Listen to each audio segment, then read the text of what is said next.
దేవునికి స్తోత్రం కలుగును గాక. దేవుని యొక్క వాక్యం నుండి చిన్న మాటలు జ్ఞాపం చేసుకొని ధ్యానించాలని ఆశపడతా ఉన్నాను. మీ అందరికీ ప్రభువు నామమున నా హృదయపూర్వక వందనాలు తెలియజేస్తూ ఉన్నాను. మీ దగ్గర బైబిల్స్ ఉన్నట్లయితే మొదటి సమూయేలు గ్రంథము 4వ అధ్యాయము మొదటి నుంచి 9 లేదా 10 వచనాల వరకు చూసినట్లయితే ఇశ్రాయేలు ప్రజలు దేవుని యొక్క సన్నిధిలో వారు విశ్వాస జీవితంలో వారు కొనసాగుతూ ఉన్నప్పుడు దేవుడు వారికి అనుగ్రహించిన ధర్మశాస్త్రాన్ని ఎప్పుడైతే వారు విడిచిపెట్టారో వారి మధ్య ఉన్నటువంటి దేవుని యొక్క మందసాన్ని ఎప్పుడైతే ఫిలిస్తీన్లు వారు దాన్ని తీసుకొని పోయారో దేవుని యొక్క శక్తి కోల్పోయిన ఇశ్రాయేలు ప్రజలు శత్రువులు ఎదుట ఫిలిస్తీన్లు ఎదుట వారు నిలువలేక వారు ఓడిపోయినట్లుగా కనపడుతూ ఉన్నది.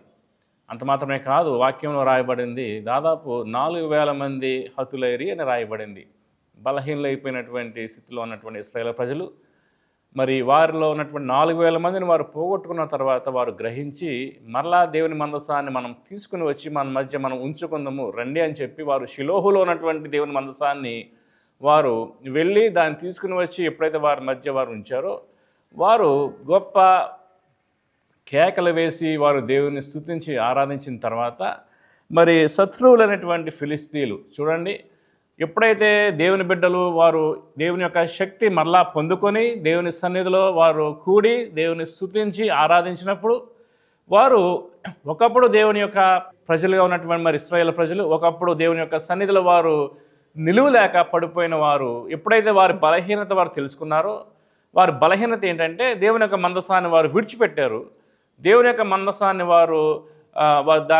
దేవుని యొక్క మందసాన్ని వారు నిర్లక్ష్య పెట్టిన తర్వాత వారు పతనమైపోయినప్పుడు వారి మధ్య 4,000 మంది చనిపోయినప్పుడు మరణించినప్పుడు హతులైనప్పుడు శత్రువు చేతిలో మనము వెళ్ళి మరలా షిలోహులో ఉన్నటువంటి దేవునికి మందసాన్ని మనం తీసుకుని వచ్చి మన మధ్య దాన్ని ఉంచుతామని ఎప్పుడైతే వారు గ్రహించారో ఏమని చూడండి, దేవుని యొక్క మందసాన్ని వారి మధ్య ఉన్నప్పుడు వారు గొప్ప కేకలు వేసినట్లుగా ఇక్కడ లేఖనంలో రాయబడింది. ఇక్కడ చూస్తే ఇశ్రాయేలు అందరూ కూడా ఒకరా లేదా ఇద్దరా, ఇశ్రాయేలు ప్రజలందరూ కూడా భూమి ప్రతిధ్వని వచ్చున్నంతగా వారు గొప్ప కేకలు వేసి అని రాయబడింది. ఏదో చిన్నగా కాదు కానీ వారు భూమి ప్రతిధ్వనించేంత గొప్ప కేకలు వారు వేసినట్లుగా లేఖనాలు కనబడతారు. చూడండి, ఎప్పుడైతే వారు దేవుని స్తుతించారో, ఎప్పుడైతే దేవుని వారు ఆరాధించారో, ఎప్పుడైతే వారు దేవుని స్తుతిస్తూ దేవుని ఆరాధించే స్థితిలో ఎప్పుడైతే వారు ఉన్నారో ఇక్కడ చూస్తే 6వ వచనంలో ఫిలిస్తీన్లు అంటే వారు శత్రువు దేశమైనటువంటి ఫిలిస్తీన్లు ఆ కేకలు విని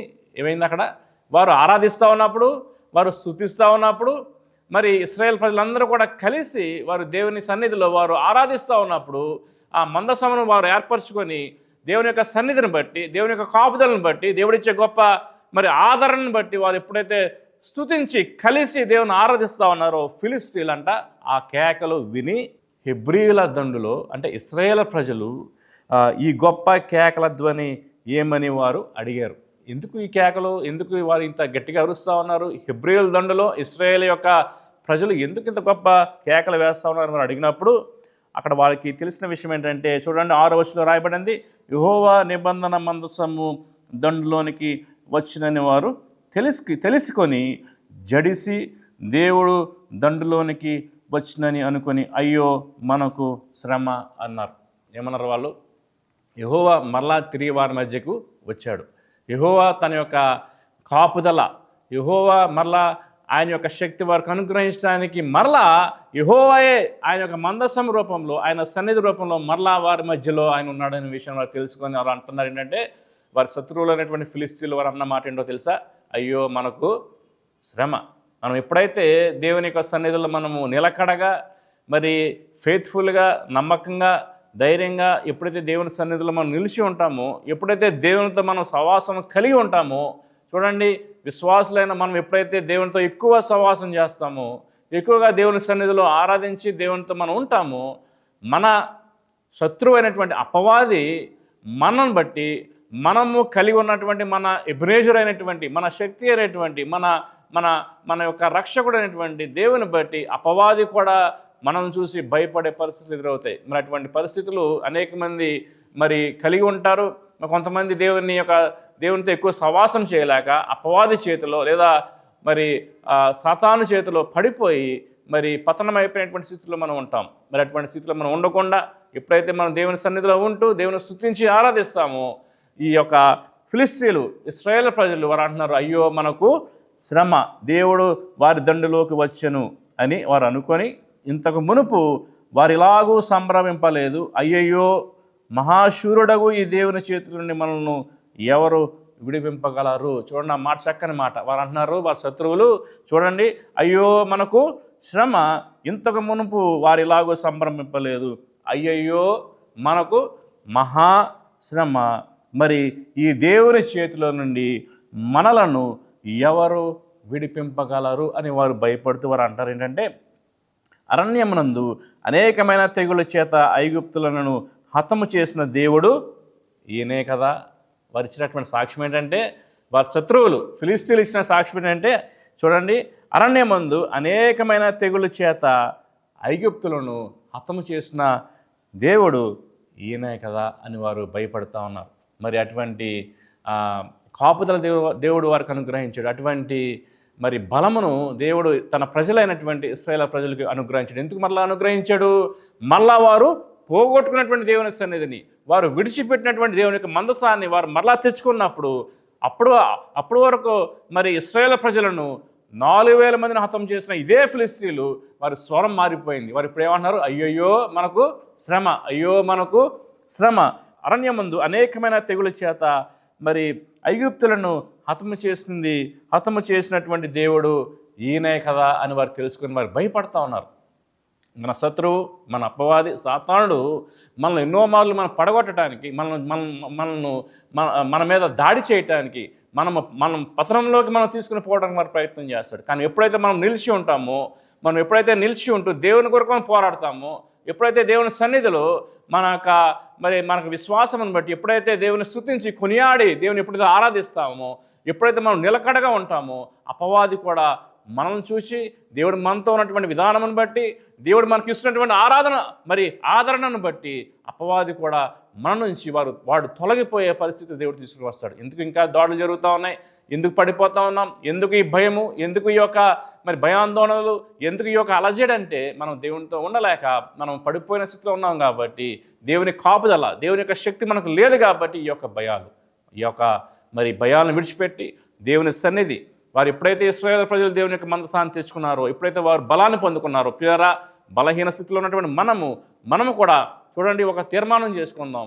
ఒక దేవుని సన్నిధిలో ఒక నిర్ణయాన్ని, ఒక తీర్మానం చేసుకుందాం. దేవా, ఇక నుంచి నీ యొక్క బలాన్ని నేను పోగొట్టుకొనక, నువ్వు ఇచ్చినటువంటి ఈ యొక్క రక్షణ, నువ్వు ఇచ్చినటువంటి ఈ యొక్క విశ్వాసమును, నువ్వు ఇచ్చినటువంటి నీ యొక్క నీతిని కాపాడుకుంటూ నీ మందిర ఆవరణంలో నిలకడగా విశ్వాసంలో నిన్ను ఆరాధించడంలోనూ, నీ యొక్క వాక్యం వినుటలోను, నేను అంత మాత్రమే కాదు నీకు ప్రార్థించడంలోను, నీ మందిరంలో నేను నమ్మకంగా కొనసాగుతాను. విశ్వాస జీవితంలో కూడా దేవా, నీ యొక్క సన్నిధి నుండి నేను తొలగిపోకుండా నిన్ను కలిగి ఉంటూ, నువ్విచ్చే శక్తిని నేను కలిగి ఉంటూ ఈ లోకంలో ఉన్నటువంటి అపవాది తంత్రములను జయించడానికి దేవా, నువ్విచ్చేటువంటి గొప్ప ఆ బలాన్ని బట్టి అపవాదిని జయించే శక్తి నేను కలిగి ఉంటాను ప్రభువా అని ఒక తీర్మానం చేసుకొని పడిపోయిన స్థితిలో ఉండకుండా లేచి నిలువబడి దేవుని కొరకు సాక్షులుగా నిలబడదాం. మన యొక్క విశ్వాసాన్ని కొనసాగిద్దాం. అంతవరకు కూడా నమ్మకంగా దేవుని మందిరంలో విశ్వాసంలో మనం ముందు కొనసాగుదాం. అటువంటి కృప, అటువంటి కాపుదల, అటువంటి కనికరం, అటువంటి బలము దేవుడు ఇశ్రాయేలు ప్రజలకు అనుగ్రహించిన రీతిగా మనల్ని కూడా దేవుడు అనుగ్రహించి లేపి నిలువబెట్టి స్థిరమైన విశ్వాసంలో కొనసాగించే యోగ్యత దేవుడు అనుగ్రహించి నడిపించి బలపరచునుగాక. అటువంటి కృప, అటువంటి ఆశీర్వాదములు వాక్యం ధ్యానించినటువంటి మనందరికీ కూడా దేవుడు అనుగ్రహించి దీవించి ఆశీర్వదించునుగాక. ఆమేన్. నమ్మికలుగా ప్రేమిస్తున్న పరలోకపు తండ్రి, పడిపోయిన స్థితిలో ఉన్నటువంటి లేదా 4000 మంది హతమైపోయి భయాందోళనలో ఉన్నటువంటి ఇశ్రాయేలు ప్రజలను ఏ విధంగా నువ్వు లేవనెత్తావో, ఏ విధంగా నువ్వు ఆదరించావో, ఏ విధంగా నీ యొక్క నిబంధన మందసం ప్రభువా, ఏ కవెనెంట్ ఆఫ్ ద పీస్, ఆ నిబంధన మందసాన్ని ఎప్పుడైతే వారు తీసుకుని వచ్చి వారి మధ్య వారు ఉంచగలిగారో, నీ ఆదరణ పొందుకున్నారు, నీ శక్తి పొందుకున్నారు, నీ కాపుదల పొందుకున్నారు. దేవా, అటువంటి కృప మాకు కూడా అనుగ్రహించండి. మేము ఏదైతే విడిచిపెట్టామో, మేము ఏదైతే నీ యొక్క సన్నిధిలో నీ వాక్యాన్ని విడిచిపెట్టామేమో, నీ యొక్క ఆరాధనను విడిచిపెట్టామేమో, దేవా నీతో సవాసం చేయడాన్ని విడిచిపెట్టామేమో, దాన్ని మరలా మేము పొందుకొని దేవా నిజమైనటువంటి నమ్మకమైనటువంటి విశ్వాసులుగా మా విశ్వాసాన్ని కొనసాగించడానికి నీ కృప దయచేయండి. నీ శక్తి దయచేయండి. ఈ వాక్యం విన్నటువంటి మేమందరము కూడా ఈ యొక్క కృపలో మేము ముందు కొనసాగే యోగ్యత మాకు దయచేయమని మన ప్రియుడును మన రక్షకుడైన యేసు క్రీస్తు వారి యొక్క ఉన్నతమైన నామంలో అడిగి వేడుకొనిచున్నాం తండ్రి. ఆమేన్. మంచిది. మీ అందరికీ నా హృదయపూర్వక వందనాలు.